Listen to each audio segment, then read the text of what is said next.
Hello, everyone. It's great to be here. My name is Gary Fowler, and I'm the host of GSD Presents Silicon Valley AI and Tech. And with this great pleasure that I introduce my exciting guest. Where is my exciting guest? Meghan McCormick. She just dropped off for a second, I guess. Anyhow, I'm a serial entrepreneur. I've done 17 startups, and I've been involved in 2 unicorns. I was on the original management team of Click Software, which is sold to Salesforce for 1.35 billion, and also Eva.ai, an AI HR tech company that I co-founded with Dr. David Jang. And today we're going to be talking about Africa, African startups, and going global. And hopefully Megan's going to rejoin us in a second. Hold on 1 second.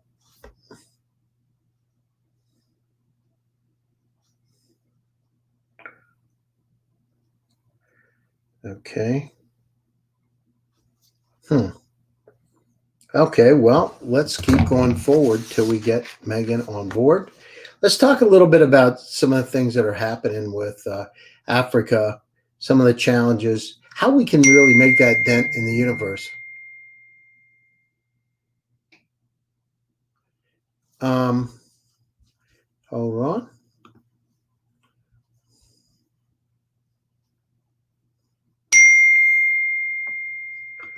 Hold on here. I am going to get Megan. Megan's.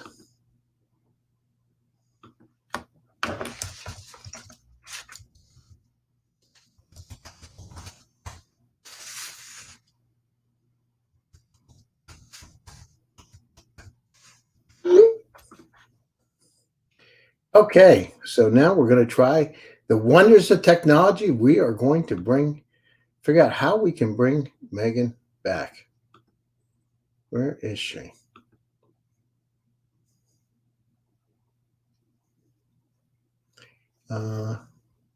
Let's see.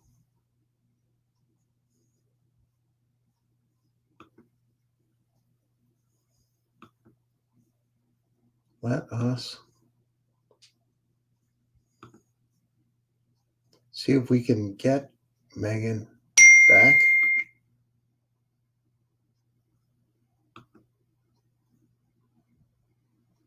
Huh.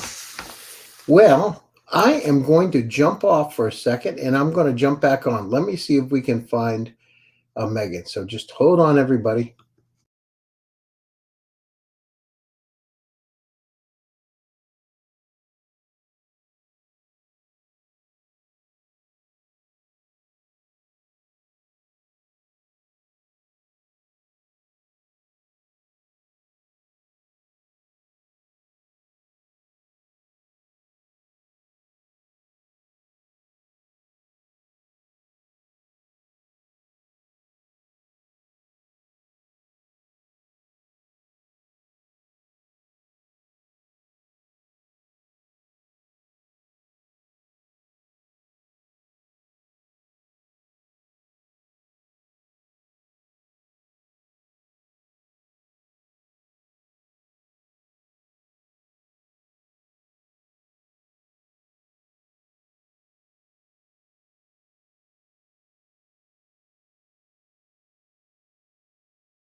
Well, Megan, we're live now. That is so strange. Yes, it did not like when you left the waiting room. That's strange. That's never happened before. Well, anyhow, great to have you here. So the audience had a little delay, but here we are. Anyhow, let me enlarge just a little bit. Yeah, that was strange. Never had that happen, but that's technology. Anyhow, so tell us a little bit about. So, Megan, in terms of, how did you go from the main line of Philadelphia, an Episcopal Academy, to well, you went to Georgetown, and then you got two master's degrees, right? So you got your Mhm. MBA and also your degree in public administration. Why did you get two master's degree, by the way? Did you just say, "Ah, I want to do something different," or what? Yeah, I like to burn money. Yeah, No, exactly. That's what I was going to say. Hey, your mom and dad, they're from the main line. What's the big deal? You know what I mean? no. I was lucky to get very generous scholarships from MIT and then from the State Department actually to cover a lot of my degree at Harvard. But the rest of it is on me and on my student loans. But I knew by the time that I was going into grad school that I wanted a career in building disruptive businesses in Africa.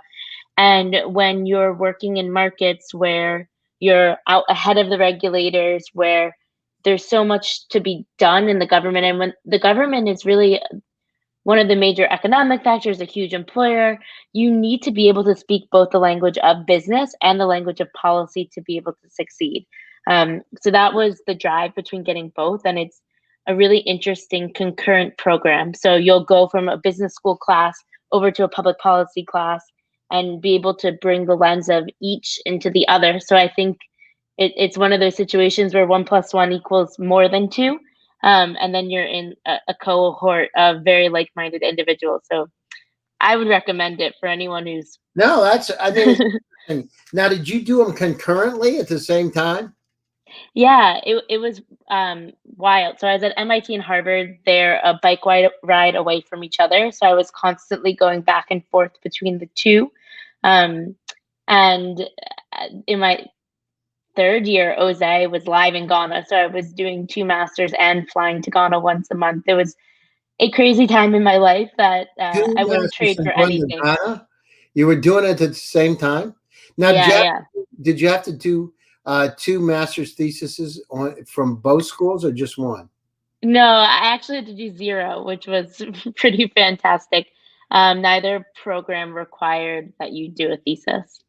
That's great. Talk Yeah. about great. That's fantastic. Yeah, yeah. Because I was going to say, if you had to do two, you might as well just have gone and gotten a doctorate, right? Yeah, exactly. Okay, so you do Mhm. that. So what happened? Did one morning you wake up and say, "I'm going to Ghana"? Did you watch a show on TV or did you talk to friends? What was the one thing, one day that said, Mm. where I want to go? How did you make that determination? It actually the path to Ghana goes through other African countries, namely Guinea. I did the Peace Corps in Guinea in 2011. Hmm. And that's what really started me down this path of working with small, medium enterprises and entrepreneurs in West Africa. And so there was a moment in time when we were developing Ozai actually as part of a nonprofit in Guinea. And it became very clear that this technology we're building had no place in a nonprofit. And so the kind of the we need to go somewhere else was when we decided to spin it out into a for-profit company.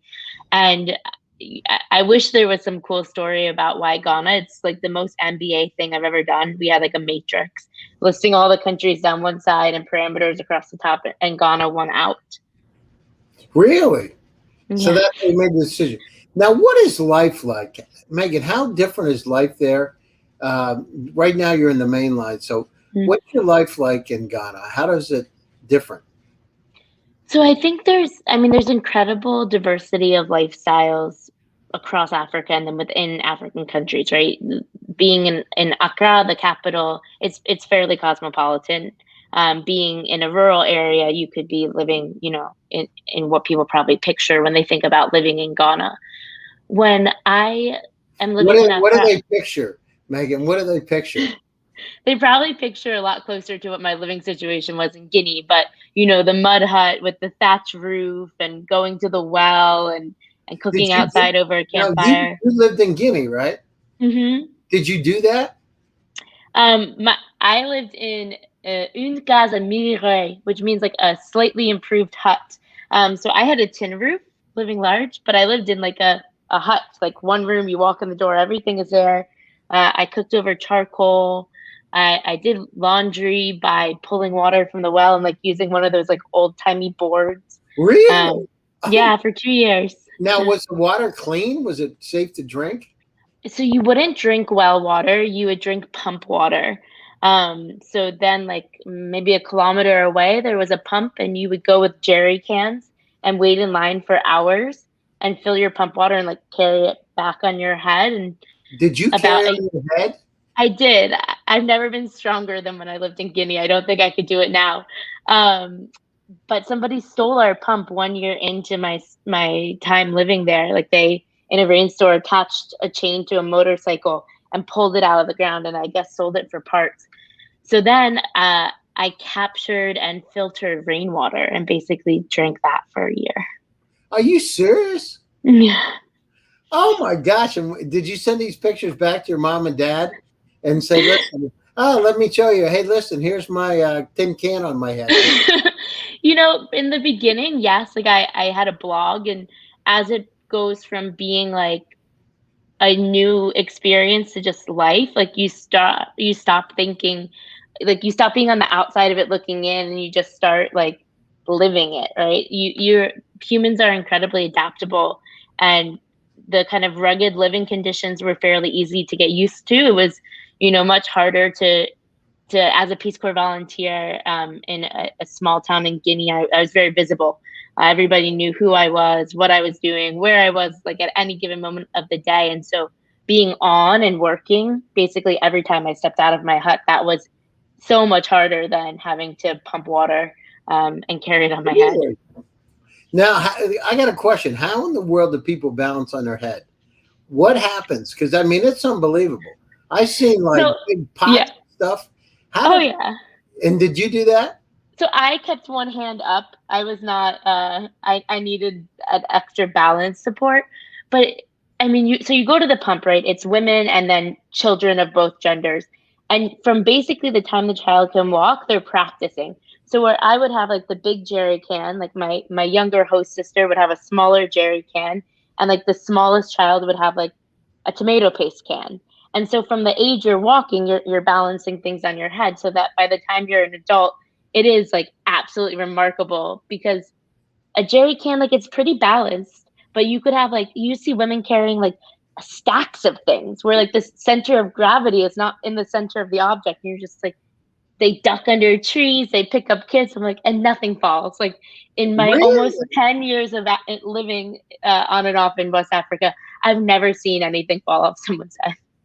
That's incredible. You know, I always wondered how that would happen. Now, what about, so you grew up in the main line and now house with Rosemont or wherever you are, but then how do you go to having charcoal? I mean, sure, you didn't grow up in the main line on the main line with charcoal. So what was it like? Was it like camping? Did you feel like you were camping sometimes or?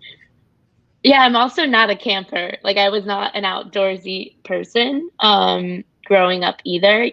I think what's really unique about the Peace Corps is it's not like you get there and then the next day you're living like in a village. You have 10 weeks of training. And you have host families who have specifically signed up to help transition Peace Corps volunteers into life in a community. And so I learned and adapted and I mean, also I was 22, right? At 22, you can do anything, or at least you think you can do anything. Um, but yeah, people were, I mean, and everyone was so patient with me. Everyone was like willing very much to teach and help and learn. Interesting. And so, is it dangerous? Was it dangerous being in Guinea, or how was it? You know, like many developing countries, I think road accidents are the most dangerous thing that could happen to you because the quality of the infrastructure, the quality of the cars are very low, and the respect for rule of law on the roads is also quite low. Um, Guinea is a pretty unstable country. They just had a coup last week. But I don't think I've ever felt safer in my entire life because I was integrated into the community. So I walked maybe 2 or 3 kilometers every day from my house at the outskirts of town into the office and then back at night. And every single person along my road would like watch me from the time I came in sight to the time I was like passed to the next house. Um, and Really? so, And why was like, that? Why were they watching you? so they they just like I was a member of their community, and they didn't want anything to happen to me. And then there was also like, um, this fear that if anything happened to me, like they would get in trouble. There's always be like, oh, no one can rob you because if you do, Obama will come. Really? No one wanted to disappoint it. I mean, the Peace Corps has been in Guinea since um, like the early 60s. It was like the second Peace Corps posting in the world. And so there's an immense amount of friendship and trust and respect for the organization and for the volunteers who come and live in communities. So yeah, I was incredibly well sought after. I mean, you could get into my hut. Like if with a minimal amount of effort, you can get into my hut. And my laptop alone was worth more than per capita GNI, right? Like 3 people could make in a year the cost of my MacBook. So it's not like I didn't have anything in there worth stealing, but no one, it was like, felt like it never even crossed anybody's mind that they would do that to me. Wow, that's amazing. What about the social life? What do people do? So you're down there in Guinea. What do you I do? had no life. I would laugh and say my best friends were my 54-year-old host dad and my 9-month-old host brother. Um, when I lived there, we didn't have electricity. Like the neighborhood was completely off of the grid.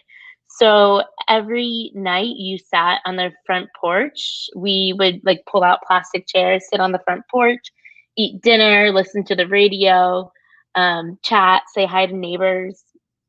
I would, go to bed really early. It's a Muslim community. I was fairly near the mosque, so I would wake up to the call to prayer in the morning. Go to bed early to bed and early to rise kind of lifestyle.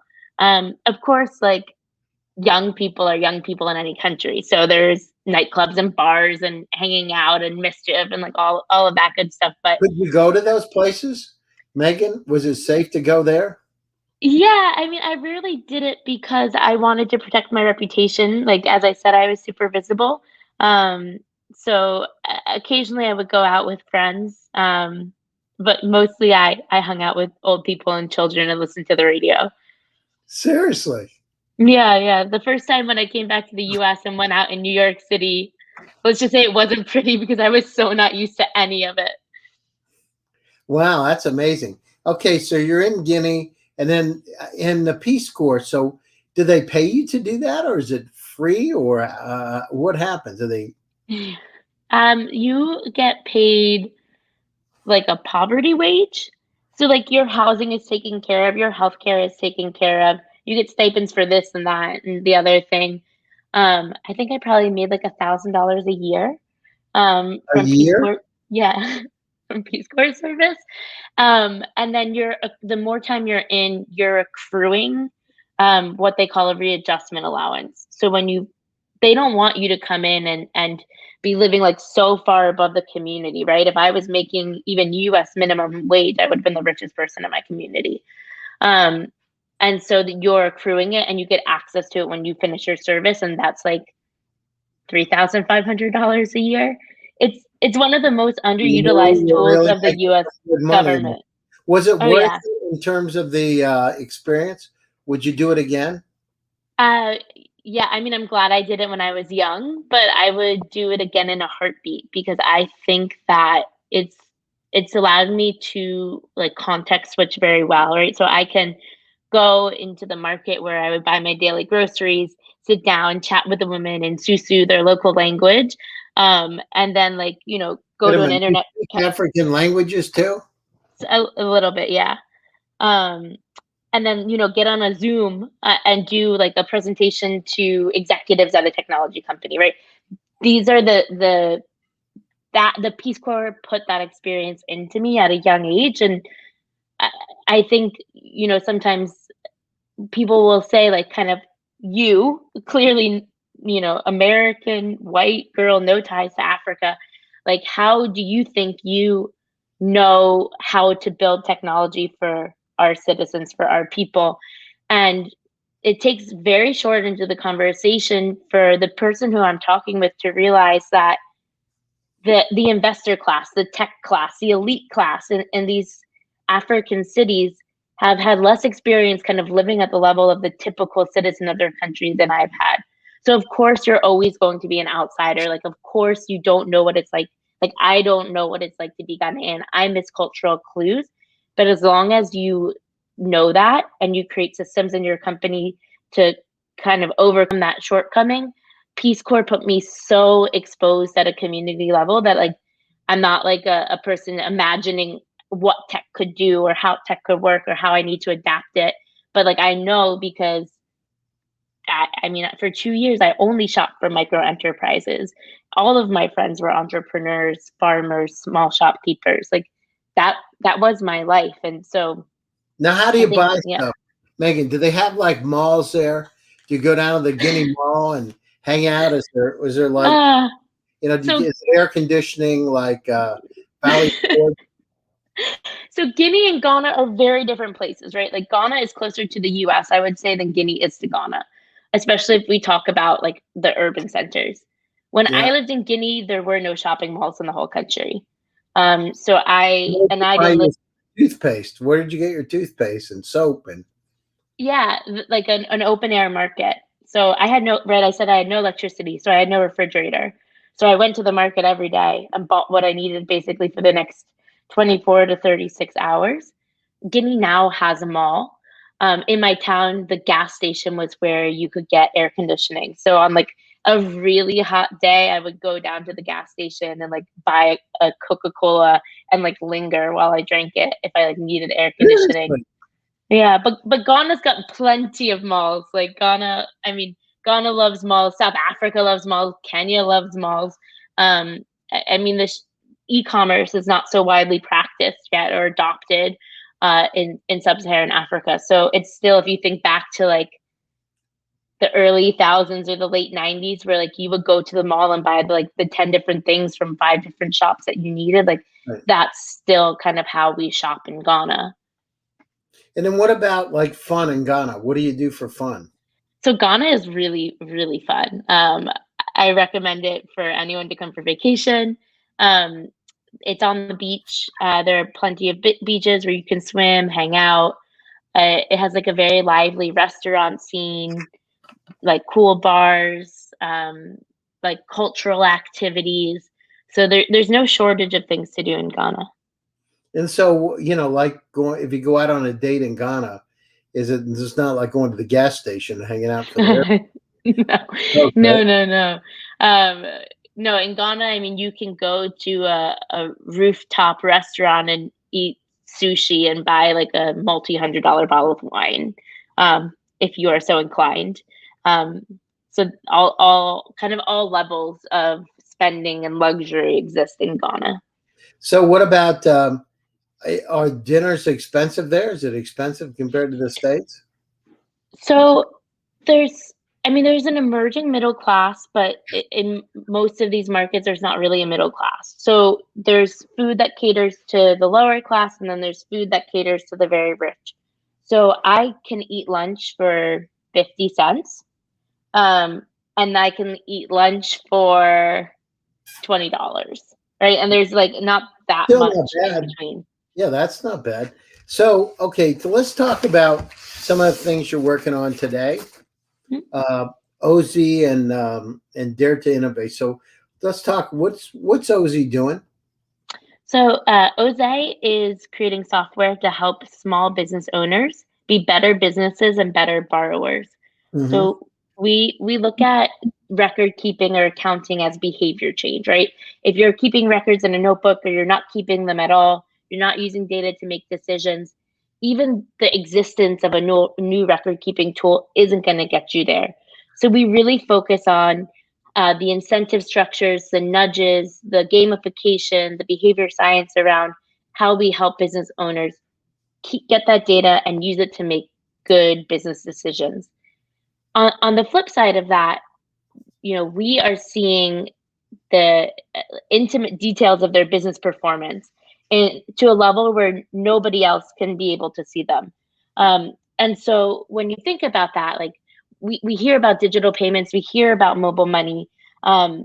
Most transactions in these markets are still in cash. And because we've treated it as behavior change, we see the mobile money, we see the bank transfer, but we also see all of the cash. So then we use that kind of thumbprint of your business cash flows to create a credit score and partner with financial institutions to then digitize and on-lend small business loans to our customers. No, that's great. And how's business? It's a really exciting time. We've been growing like more than 30% per month in terms of active users. But I think more importantly for us is that we're also seeing huge leaps of the performance of our business owners. Anybody who works with small business owners, regardless of geography, knows that the best way to build a sustainable and valuable business is to help them make more money. So we're seeing customers of ours double their revenue each year for multiple years in a row since they start using Oze.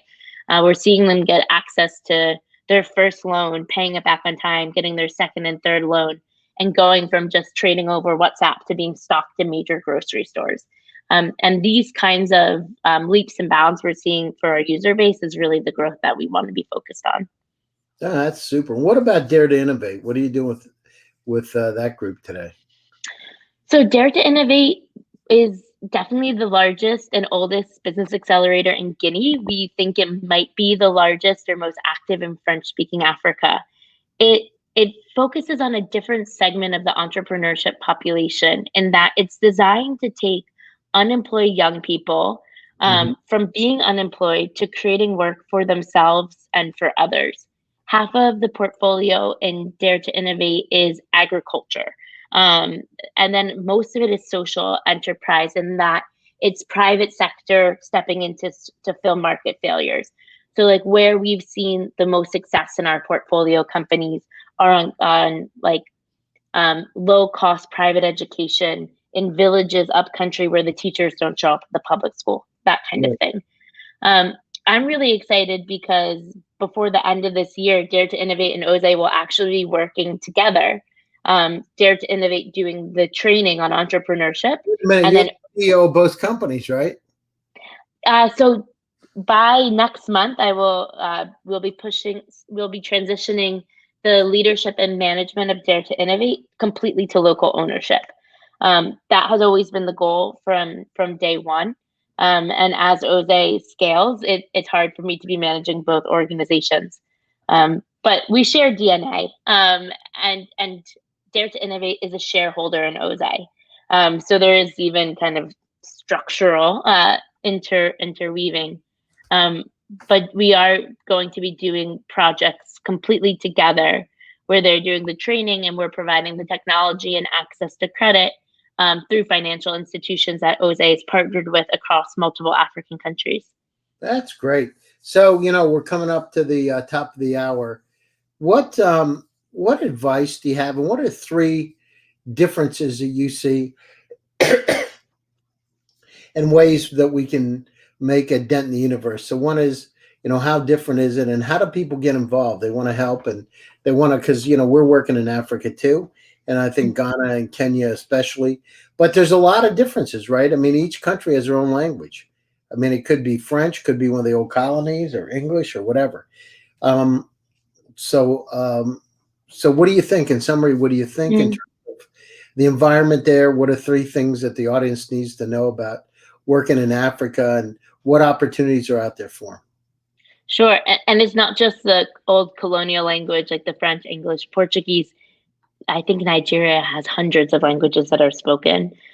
So I would say a couple of things. One, especially if you're coming in from outside, and coming in from outside can be like you or I, an American, coming to a new country. Coming from outside can be someone who went to the best universities and schools in Ghana and is now trying to create solutions for farmers. If you're not your target customer, a heavy dependence, reliance, and usage of human-centered design is going to be the key to your success. Right. I can't create for my customers. I need to create with my customers. And so we treat, especially like our early customers, those who've been with us for a couple of years, like they're members of our team as much as anyone who we're paying a salary to. Like they are doing work with and for us because they know every improved feature is going to make their business stronger. So that's the first thing. The second thing I would say is it is hard. Like it's not easy to work in markets where you're a pioneer, where access to capital while we are celebrating these large rounds is still incredibly constricted, especially if you have a certain educational background or gender or upbringing. And so you What do have you mean to gender? There's gender roles in terms of uh getting investments and things, or yeah, they suffer from the same issues that the rest of the world suffers in that male-led companies get like the outsized amount of funding. I think especially as you get into the kind of above $1 million deal size, so like seed rounds, you see like I can probably count them on one hand the number of women who have raised as much capital as we have working in African markets. So you have to not be doing this because you want to play entrepreneur or because you're excited about the hype and it's cool. Like you have to do it because you can't imagine yourself doing anything else. right. So that would be my second thing, and is that you have to be just completely fixated on solving the problem. And I guess the third thing would be is for most people listening probably aren't going to uproot and move to Africa. I really think you do need to live in the context that you're building from. I don't really believe in the model of sitting in Silicon Valley and building products, for the African market. So most people listening probably aren't going to move to Africa. So what can you do? Like do your research, like get to know the nuances, pick a country, pick an industry, and like get smart on what's going on there. There's super exciting innovation that's happening in Africa that can even teach you lessons on how you can do work in other emerging markets or even in the US and Europe.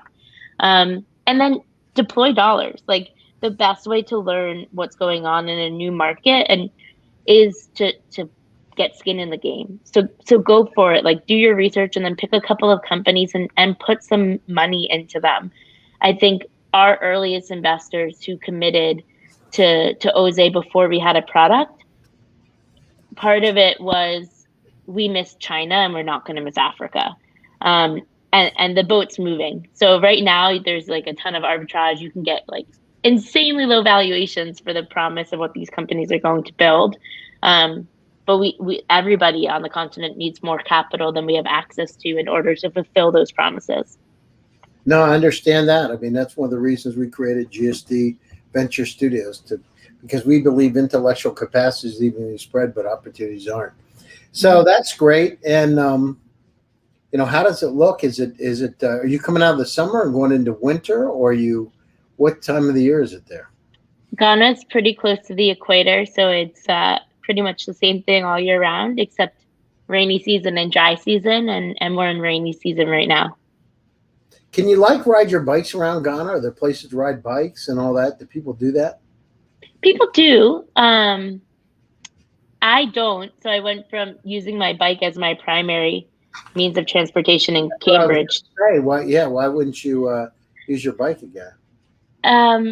One is just the temperature. It's hot. So I would be pretty gross by the time I get to the office. And then the gutters are open, like the sewage system is open. So if you, yeah, like in many, like they're troughs that run on the side of the road. So that's what makes me most nervous. Like the worst biking accidents I've heard is like somebody getting kind of run off the road. There's not like a soft landing. You go into a sewage trough. Yes. Oh my gosh, that's making out want to ride a bike, isn't it? Yeah, I've done it once. There's a really cool guy who's trying to increase the usage of bikes from a sustainability standpoint in Ghana, and on Sunday mornings when everyone's in church, so traffic is pretty calm. he does bike tours of Accra. And so that was the one time that I rode a bike, and I was glad from my training in Boston with the mass haul drivers before I got on a bike in Ghana. But it's not going to be become an everyday kind of thing. That's great. So, closing thoughts, and how do people get a hold of you? So, very easy to find me. I'm on all social media. Our company's Twitter is at Oze, O-Z-E, sorry, O-Z-E. I'm on Twitter as Mujle, Muhzle. And you can always shoot me an email at megan@oze.guru. So we're looking especially for smart people with ties to the continent who want to come back and build with us. So please feel free to reach out to me. No, that sounds great. And what's the best way, LinkedIn or Twitter? Yeah, I would say probably Twitter over LinkedIn, but you can also find me on LinkedIn, Meghan McCormick. All right, Megan, thanks for taking the time out of your busy schedule. Sorry about that glitch. That was unusual, nope. to say the least. It just vanished. I'm like, what do we do now? Hum, right? Anyhow, not the first time. I'm sure won't be the last. To my audience, thank you for attending another episode of GST Presents Silicon Valley AI and Tech. Stay tuned because I will be back next Tuesday and we'll have another session. And also check it out. I'll be speaking at the United Nations on October 1st about technology as a tool to make the world a little bit better place. So check that also. Again, my name's Gary Fowler. Great seeing you. Stay safe, stay healthy, and stay happy, and keep smiling. Take care of yourselves and get stuff done. Thank you.